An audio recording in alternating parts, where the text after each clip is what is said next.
안녕하십니까, 블룸버그TV입니다. 자, 이제 2부 방송을 하겠습니다. 2부 방송에서는 1부에서 말씀드린 왜 부동산 폭락이 바로 안 오는지 알려드리겠습니다. DSR이건 뭐건 우리나라는 이때까지 대한민국의 어떤 GDP나 부동산 관련으로 인한 부분을 쭉 우리가 공부를 해보면 내적 요인으로 인해서 부동산이 그렇게 폭락한 적은 실제적으로 많이 없습니다. 제가 말씀드린 이 폭락은 대한민국 전체 부동산을 하나의 지수로 나타냈을 때 그렇다는 거예요. 그러면 우리나라는 대내적보다는 대외적 요인으로 해서 이때까지 부동산이 계속 폭락해 왔습니다. 자, 그러면 지금 여러분한테 제가 보여드리는 이건 뭐냐면 10년 채권물과 2년 채권물을 뺀 스프레드 지수입니다. 이거 다 아시죠, 여러분들?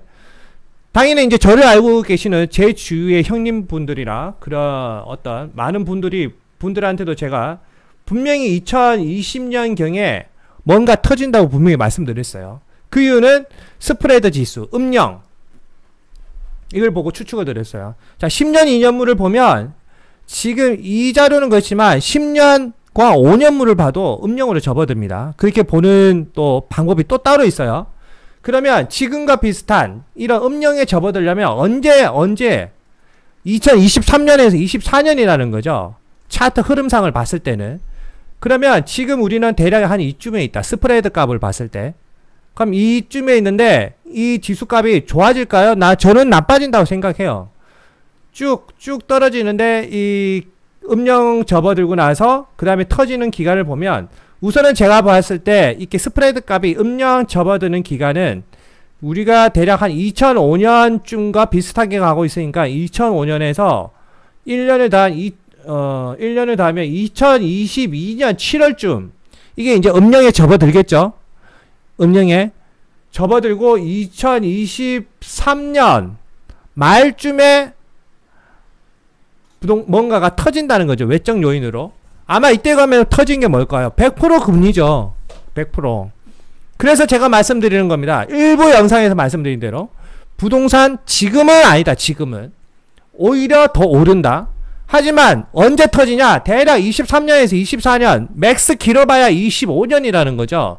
그 부분을 제가 말씀드리려고 이렇게 영상을 띄웠습니다. 자, 이 부분은 그렇게 알려드리고, 자, 그 다음에 알려드릴 부분은 ESG입니다. ESG. 자, 제가 ESG 관련 영상을 거의 대한민국에서 처음으로 올렸을 것으로 저도 생각합니다. 체계적으로 이렇게 제가 강의를 한 거는. 그러면 지금 ESG 약자를 보면 이렇게 환경,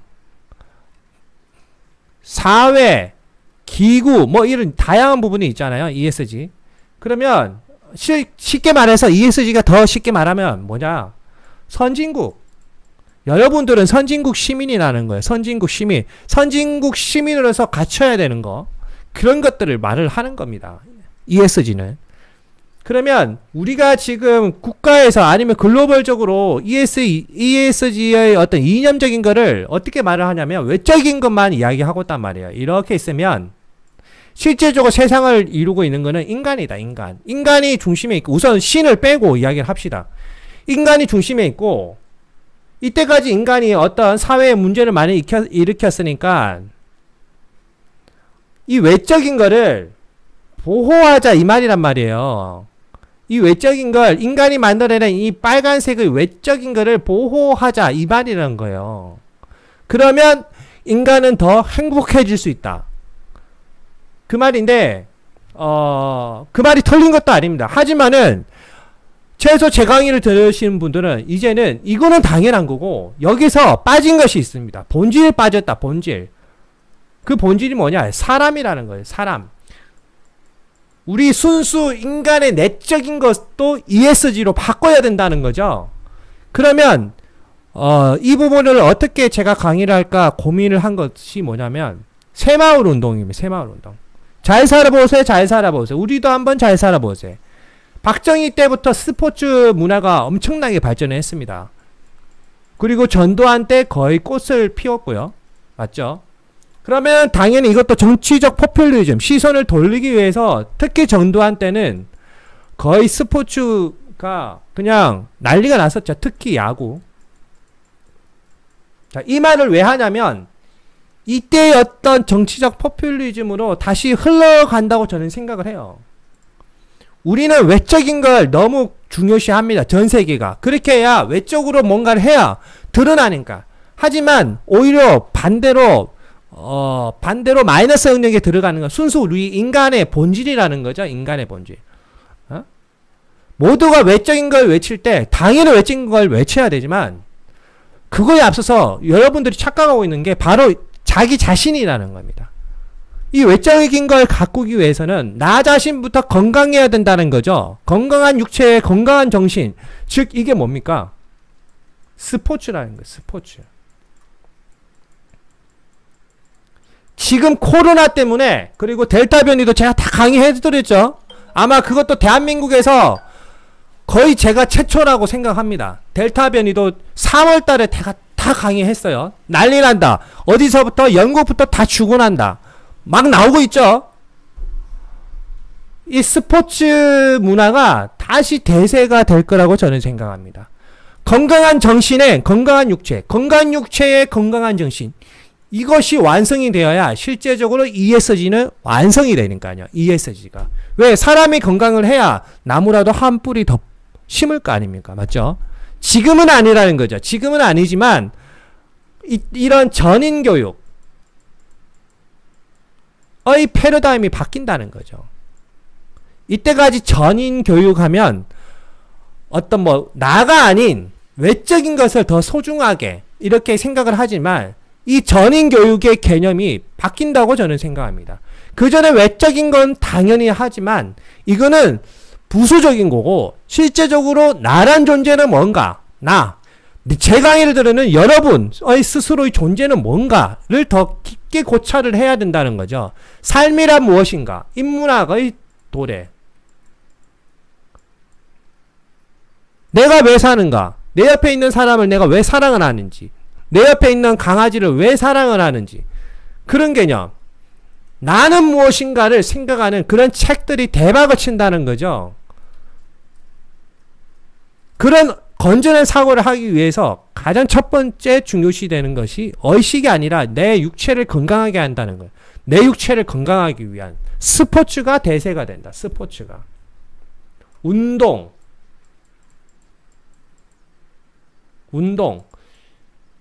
저는 운동 전문가가 아닙니다. 저는 운동을 정말 싫어해요. 정말. 그런데 스쿼트만 하루에 한 10개 정도 하는 그런 운동을 정말 싫어하는 사람이에요. 왜? 밥을 먹어도 저는 웬만해선 살이 안 쪄. 열이 많기 때문에. 그런데 저번에 제가 오픈 채팅방을 운영하면서 스포츠 전문가가 몇 분 있었습니다. 자, 그 중에 한 분께서 어떤 말을 했냐? 이런 말을 했습니다. 이걸 다시 할게요.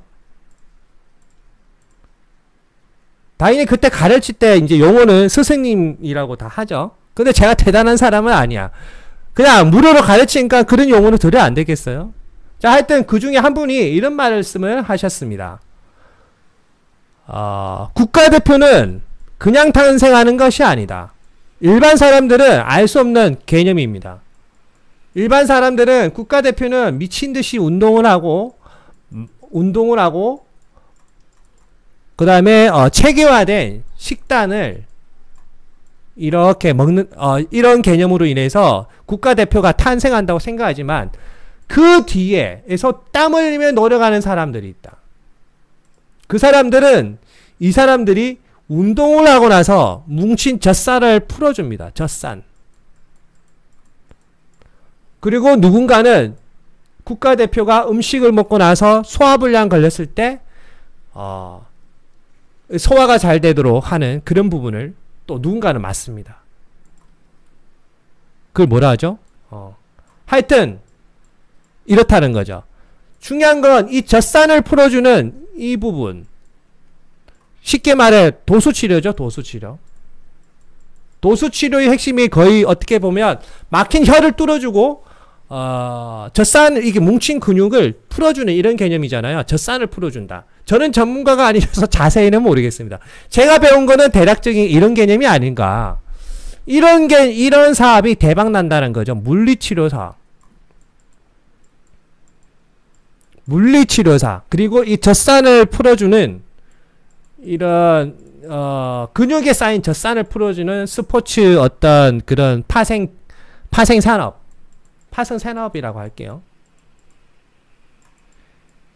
이게 대박이 난다는 거죠. 이 작업을 안 하면 여러분들이 건강한 육체와 건강한 정신을 갖기 위해서 어떤 뭔가를 실제적으로 했을 때 오히려 피로도가 더 쌓인다는 거예요. 그 피로도를 풀어주는 작업이 뭐냐? 산업이 뭐냐? 에? 바로 이거 물리치료사랑 젖산을 풀어주는 그런 스포츠 센터, 이런 것들이라는 거예요. 이런 것들. 이 산업이 대박 난다는 거죠. 지금은 아니겠지만 어느 순간 시간이 흐르면 이 산업이 진짜 중요하다는 것을 전 세상은 알게 될 것이라고 생각합니다. 자, 그러면 제가 정리를 해볼게요.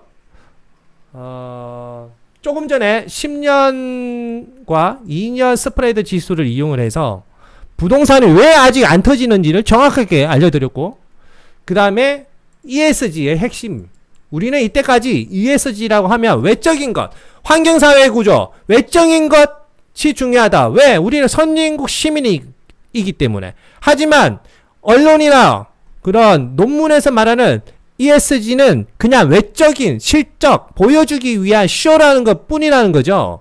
쇼맨십이라는 거죠. 쇼맨십. 제가 장담하는데 전 국가는 탄소를 줄이자 이렇게 하지만 실제적으로 그게 별 의미가 없습니다. 왜?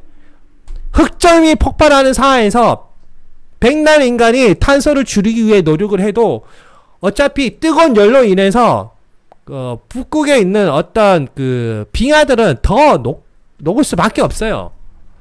하지만 그럼에도 있어서 글로벌이 연합을 해서 탄소 수치를 낮추자 하는 거는 좋은 의도는 맞지만 그게 전부가 아니라는 거죠. 그거는 우리가 인간이 노력하는 거는 태양 앞에서는 아주 미세한 미물에 불과하다는 거죠. 그것보다는 우리 인간 스스로의 어떤 내적자를 더 개발하는, 정신과 육체를 더 개발하는 이런 데에 돈이 쓰이는 것이 맞다는 거죠. 제가 생각하는 바는 이것이 ESG의 핵심이라는 거죠. 국가사회구조 이런 개념도 중요하지만 그거에 앞서서 이 국가사회구조가 정확하게 이루어지기 위해서는 이 젖산을 풀어주는 어떤 산업이 파생돼야 된다는 거죠. 그 대표적인 사람들이 물리치료사와 젖산을 풀어주는 헬스 센터인가? 뭐 이런 거 많잖아요. 동네에 보면. 그런 산업들이 오히려 국가의 보조금을 받으면서 활성화가 돼야 된다는 거죠. 요금도 싸져야 되고. 그럴 때 진정한 ESG가 된다는 거죠. 제 생각은. 자, 지금은 2부였고 조금 쉬었다가 3부 영상에서 또 다른 강의를 해드리겠습니다. 구독과 좋아요는 저의 큰 힘을 줍니다. 감사합니다.